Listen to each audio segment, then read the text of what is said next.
ప్రేమ స్వరూపులారా, విద్యార్థులారా, well, I. Greetings, Sai Scoopers. You've tuned in to your weekly booster. Your mission, should you choose to accept, is to scoop deep into your heart and reconnect. Welcome to Inside Scoop, a podcast that brings you practical servings of Swami's sweetest teachings. Today we have the pleasure of speaking to the former Deputy National Teen Youth Coordinator, Sister Darshana Sivanandam, who never fails to keep us reflecting through her masala chips for the soul. Hi, Akka. Hi, Neera. Let's begin our chat with a little game, okay? Okay.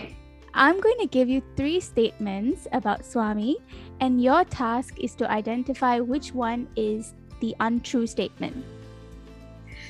Okay. I hope I don't get this wrong. You'll be great. Okay, statement 1.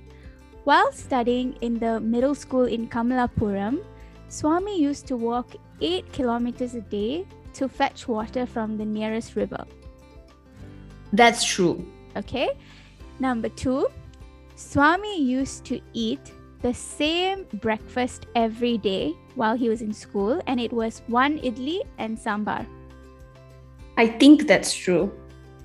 And the third one is, during a school event, when the performer couldn't make it, Swami dressed himself up in a sari and he performed the whole dance. I don't know if this is true. I think the third one may not be true. Okay, so the third one is actually right. Swami did dress up in a yeah. sari. But it's so hard to believe, right? That Swami So that means the second one is untrue then, is it? Yes, yeah, that's correct. Awesome. Yeah, I mean, idli and sambar, what? Okay, so Yeah, obviously I got that wrong. No worries, it was hard lah. Swami actually all he had every breakfast was 1 hard ball of flour from the night before, yeah. But it's so hard to believe Swami dressing up in a sari and performing a dance, so it's I do remember him doing something similar later in life. Right. Yeah, but I don't think I remember. Yeah, so I guess I need to go read Satyam Shivam soon. So we know so much about Swami's life, right? And like you said, Satyam Shivam Sundaram, it's all so well documented. But Swami himself is so mysterious and complex and hard to understand. Which brings me to my first question. Say someone spots your phone wallpaper and it's a picture of Swami and wants to know who is this dude. How would you explain Swami to that person in a meaningful way? This is a good question. So I think what I would say is Sathya Sai Baba is many different things. Right. He is sometimes God, sometimes Guru, sometimes father, sometimes mother, sometimes friend. And I have experienced him as all of this throughout my life. Right. In many ways, he is a spiritual anchor. And the most important thing that he has taught me is to continue to believe in myself and to continue to seek answers in me, within. Right. I think that would be how I describe Swami to someone who doesn't know who Swami is. Beautiful. So Swami plays multiple roles in your life, right? But Swami has also proclaimed that he is God, and so are we. But the only difference between him and us is that he's aware of that fact and we are not. So my next question is, if Swami is God and beyond the physical and mental limitations, why did his body have to suffer so much towards the end of his life? Why did he even have to leave his body due to illness? Yeah, this is a question that I asked a lot when I was trying to make sense of his leaving the body. Right. And I remember this anecdote that was shared in a talk given in Brindavan. I can't remember exactly when and who the person is, but it is available on YouTube. Right. And in this talk, this uncle who was speaking basically said there was once they had sat down for an interview with Swami and basically asked this question that you're asking, but in a different way. So the question was, Swami, you are able to heal anybody with any sort of diseases, even cancer and paralysis, all kinds of things. So why do you not heal yourself? Because this was when Swami was already older, right? And the analogy that Swami gave was very, very simple but very impactful to me. So Swami said, there are certain laws of nature that no one can be exempted from, including an avatar who comes down for the benefit of mankind. So take, for example, a traffic policeman. Yeah. A traffic policeman sets the rules and enforces them, but he also has to abide by the same rules. Right. Similarly, as a divinity or as a divine being, the rules are set, the laws of nature are there. And when God comes down in human form, or when divinity manifests in this plane, they are also not bereft or exempted basically from these laws. Yeah. So it happened in every yuga. So if we look at all the scriptures, we would see that similar things happened with Krishna, with Rama, and any other saint or guru who have come down to earth at this stage. Right? And Swami also said, and this is something that he said in many, many discourses, that actually he doesn't feel pain. We think he feels pain because there is this depiction that we see, the perception that we have. But he does not feel the pain because he does not have attachment to his body. Right. So not healing himself is also a way to teach mankind and humankind that we also need to learn how to detach ourselves from too much attachment to the body and allow life to take its natural course. So for me, I feel like even in death, in inverted commas, death, the divine can teach you so much. Yeah, absolutely.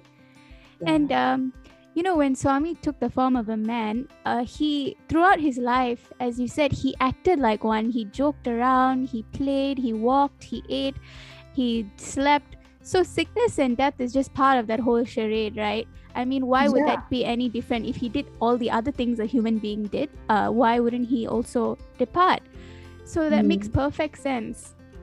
But I guess if we want to believe him to be God, we also have to believe in the concept of him being the avatar first, right? We have to take a step back. But sometimes I feel the more I try to rationalize and understand Swami in a logical way, like, okay, he's this avatar, and the more confused I am. So is this spiritual journey not made for those of us who need to see things to believe and who need things to make logical sense? Is our minds an obstacle in the spiritual pursuit? Actually, I feel like the mind is one of the most powerful things that he has given us. Okay, interesting. I want to disagree at this point. Sure. So, we've been told that our minds are like and Swami says this, your mind is the monkey mind. You need to keep your ego in check. You have to control your mind. Yeah. But actually, right, the mind is very, very powerful. And I don't think that we can understand or even start trying to understand what divinity really is if we don't use the discriminative powers that our mind actually has. Right. So if we don't ask questions, then we are just accepting things as is. And we won't be able to internalize this concept of what God is or who God really is. Right. And at the same time, I can say this because I keep trying this and I still am trying this. I don't think we can ever understand who or what God truly is.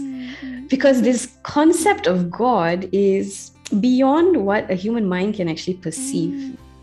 Right. So how can a mind that is used to perceiving this realm, like this earth, basically, these things that we see, like you said, I need to see to believe it. How can we perceive something that is beyond that? Right. It's really hard, right? Yeah, it's so hard. But I feel like our mind takes us to a specific level of understanding because we keep asking the questions. We try to question and find the answers for ourselves. And finding the answers for ourselves is very different from being told. Right. You know? Yeah. So when someone comes and says, this Swami is God, when we were kids, we would have believed it. As we grow older, like you said, we start to question this. How is it possible that a person that looks like a man is God? And that one question can take you down an entire journey of discovery. Right, absolutely. So I feel like the mind is the first tool that helps us to start digging deeper. And at some point, the mind will switch off and you will connect internally to the answers that are coming from within. Right.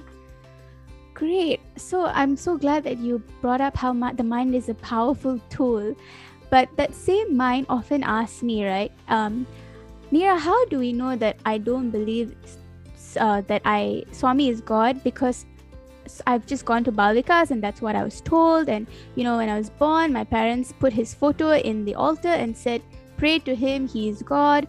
And when something unbelievable happens, oh, this is Swami, it's a miracle. How do I know I'm not just seeing it that way? Because I have been trained to associate that with Swami or a miracle. And it's not just because I have been conditioned. So what's the difference between faith and conditioning? Yeah.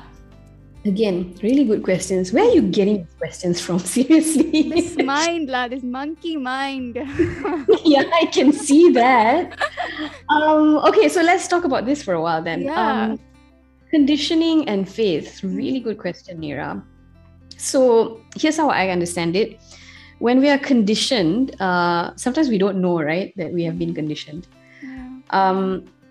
The minute you start questioning something, I think that's where faith actually starts. Right.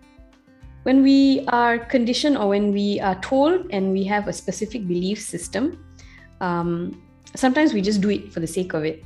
The minute we start to ask questions, I feel that is the point where when understanding comes, you can internalize those answers and you can see for yourself if this belief makes sense. Is this a belief that is a fact to you? And you will know because your heart will say yes or no. Right. There will be this feeling you get, right? And feelings are usually indicators of what's going on inside.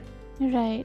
So when there's a very unsettling feeling, you may want to keep digging deeper and ask more questions. The minute you start to ask questions, the understanding comes, it becomes something that you internalize, and then the faith happens that, yes, I believe that this is what it is. It's sitting nicely inside. I get it.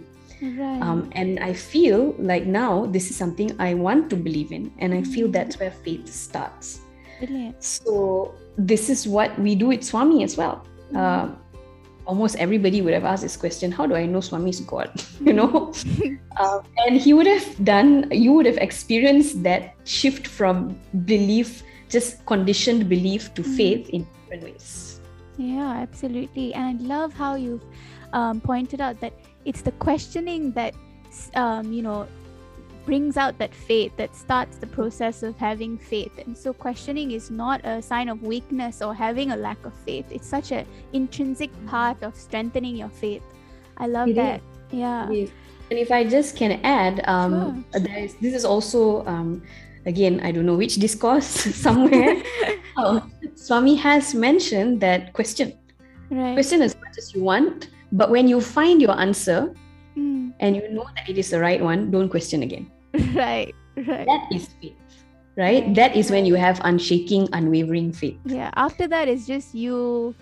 Yes. That is just overindulging the mind, overindulging. Yeah. Yes. Yeah. Exactly. Right. Yeah. And I think experiencing plays a key role in that transition from condition to faith, right? It's once you've experienced it for yourself, that's when it becomes your belief as opposed to somebody else's belief. Exactly. Right. Yeah. So, Akka, we've talked about the difference between faith and conditioning. But, people often ridicule this concept of faith and ask, so what's the difference between the faith we have in Swami and acts of terrorism done in the name of faith? And they argue that, faith can be such a dangerous space to operate from. So what would be your response to that? Well, it's definitely a tough question, Neera. And maybe I can give some insights on what I think. Yeah, sure. The super short answer to this question is the fact that the fundamental basis of all religious faith of the world is just love, right? So one simple way to know if what we do in the name of religious faith is by using the inner compass to answer the question, for things like, is this true? Right. Is it helpful? Is it necessary? But the final question that I feel changes all of it, which becomes the key inner compass, is it kind? Right. So if we're doing something in the name of religion and we can't really answer them according to even these 4 basic questions, if we're hurting people in the name of religion, then highly likely we may not have even understood religion at all to begin with. No faith tells us that hurting others is okay. Right?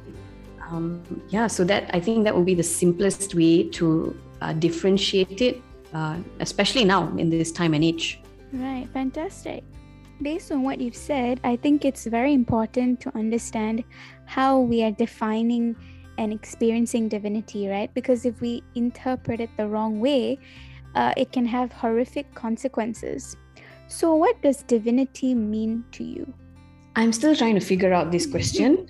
Okay. But I think right now, where I am, divinity means everything.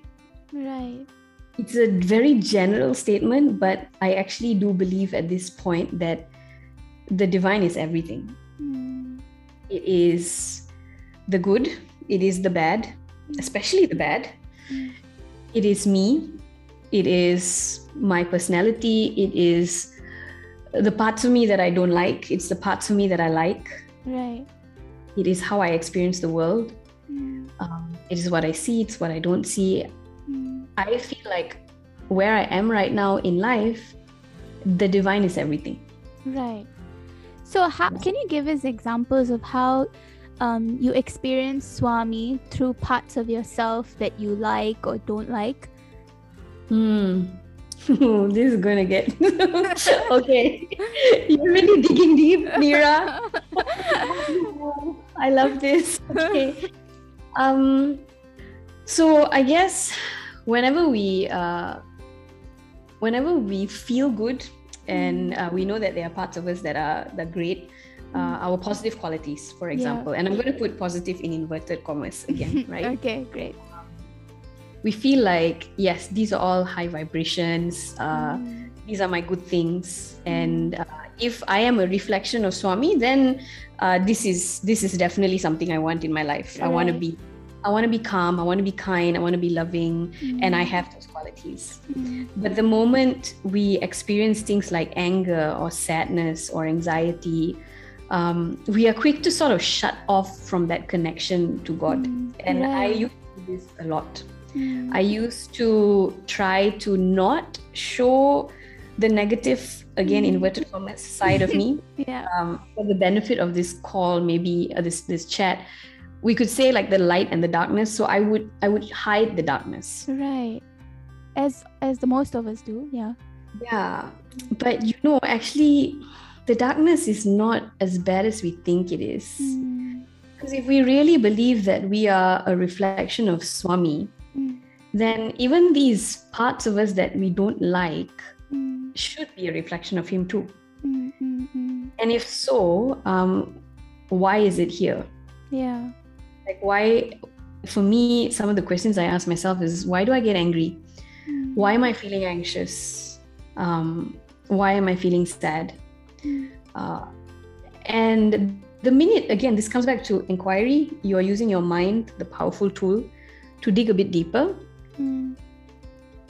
And as you dig a little deeper, I started to realize that it's not negative. It's simply there to tell me something that I don't want to hear or I've been refusing to hear. Right. So, for example, if let's say I ask anxiety, what are you trying to tell me?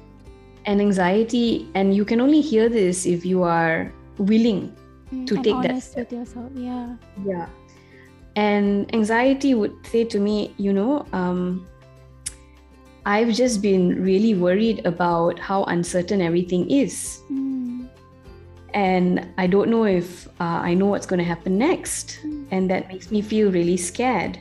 And then if you continue to have that conversation, to me, sometimes I feel like I'm just talking to Swami. Swami is just pointing out that, there's actually nothing to fear. I'm right here. But you need to acknowledge that you are feeling these things first, because if not, you cannot integrate it to yourself.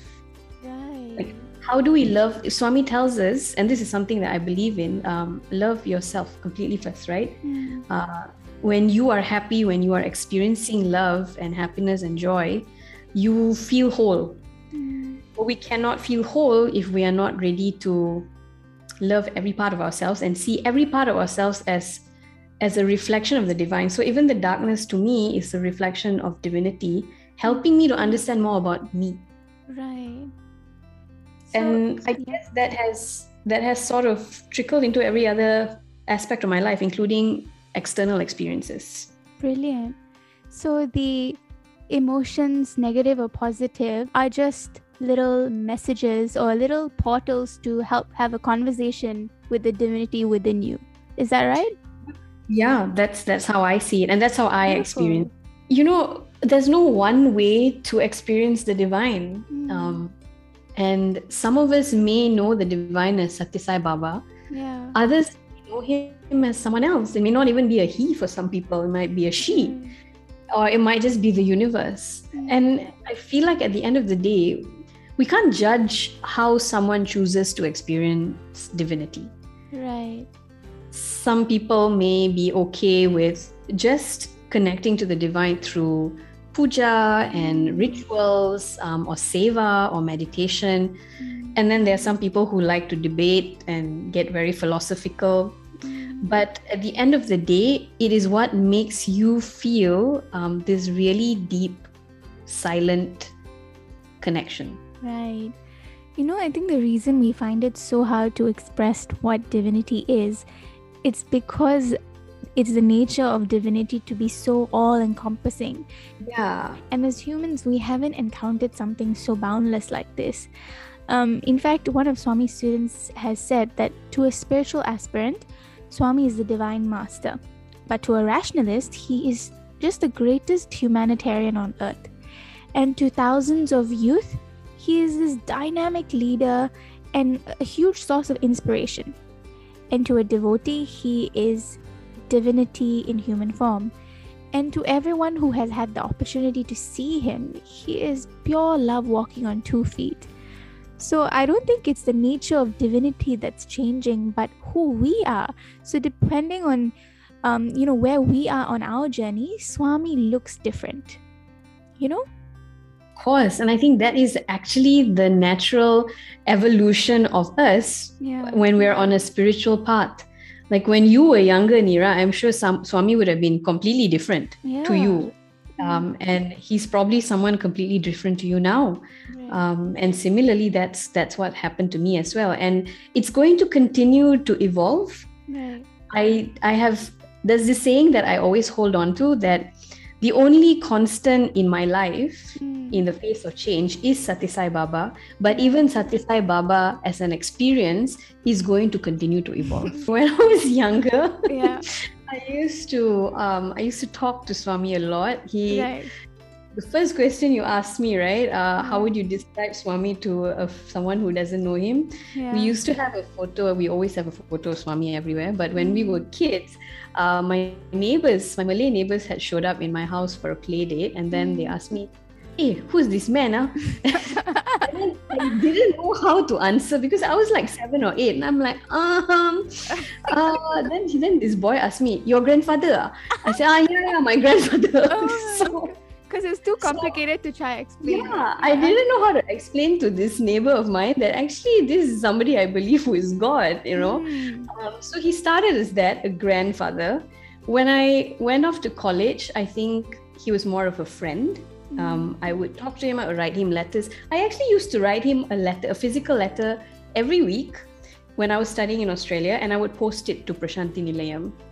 And I remember the lady at the post office sending it to the same person again, love. And I'm like, yes, same person, you know. So I used to do that. And eventually, I think it evolved to a more very devotional adoration sort of a relationship where I actually revered Swami as God. I still do, but I think the way I do choose to experience devotion is very different. So it used to be through bhajans and meditation. Now, at where I am right now, it's what I mentioned earlier. It's everywhere. You know, so sometimes I feel like the form is necessary, and many times I feel like it's not. And I'm okay with just sitting in quiet silence in the morning and experiencing that as Swami. I am okay with having a conversation with you today and knowing that this is also an experience of Swami. I am okay with having a meltdown, trying to understand what is going on, and also knowing that, yes, this is also Swami telling me something. So it's constantly evolving, and I have no idea what it's going to be, you know, tomorrow or the day after. All I know is I have learned to trust and not fight it. Yeah. Beautiful. You know that story of the blind people trying to explain what an elephant looks like? Where one blind man touches the elephant's leg and thinks that the elephant is a big pillar. And then the other person touches the elephant's ear and says, oh, the elephant is a big fan. And like that, it just evolves based on what they are touching and being unable to see the whole thing. So I feel like that is when we share our experiences of divinity, it feels like that we're all touching small parts of it. And that's why there's no like common consensus, because it's so vast, right? And we're all just tapping into little parts. Then my next question is, if it's so subjective and we can't see the full picture yet, right? What is that common thing, that unifying force of divinity? I think the common thing is actually just love. That is the only common thing. Everyone's experience is so different, but it all comes back to unconditional love. Because that is one thing that we experience regardless of what form divinity takes. We cannot rationalize divinity. We can question it, we can think about it, we can talk about it, but to truly experience divinity in its totality, sometimes I feel the best way to do it is just to be silent and then just allow for whatever that comes up to come up. You know, but I guess sometimes it takes all the rationalizing to get to that point. Like we can't just you wouldn't be able to, it's basically steps that we can't skip, I guess. Is that right? I think so. And I think this is what Swami says by monkey mind lah. We question everything. We have so many questions. We want to know this, like, why is it like this? How come like this? But then what about that? And then what about this? And after a while, your mind gets tired of asking the question. Exactly. And then when there's no question, then you're quiet, and that's it. And then you know that actually you don't need to look for the divine outside. It is right here with you at any time you want. You can tap into it and you can experience it. Yeah. And I think, as you're saying, it makes perfect sense. Like we try so hard, so much effort, get nowhere, or feel like we're getting nowhere, and then we have no choice but to surrender, which was the whole point of this whole journey anyway. So it's amazing how he brings us back full circle. Yeah. And you surrender at the end to nothing but yourself. You are surrendering your mind, and you're surrendering to yourself, because you are surrendering to the silence. And the only common thing that you will feel is that unconditional love. Beautiful. Thank you so much, Akka, for such an honest take on what divinity is. Dear listeners, it's now time for some prasadam pills. 1. Avatar means to descend from the state of the Atma to the level of the body. Therefore, the avatar is also bound by laws of nature and the body that it takes. 2. The mind is a powerful tool for our spiritual growth. It is the mind's power to question and discriminate that helps us transition from conditioning to faith. But once we receive the answers we seek, we must shift from just knowing the divine to trying to experience the divine. 3. The primary teaching of all religions is love. If our conduct in the name of religion does not embody that, we should ask ourselves if we have truly understood that religion at all. 4. Who Swami is will constantly evolve based on our understanding of divinity, and that is perfectly fine. 5. Despite the vastness of divinity and our different experiences of the divine, there is one common unifying force, and that is pure unconditional love that we feel when we are connected.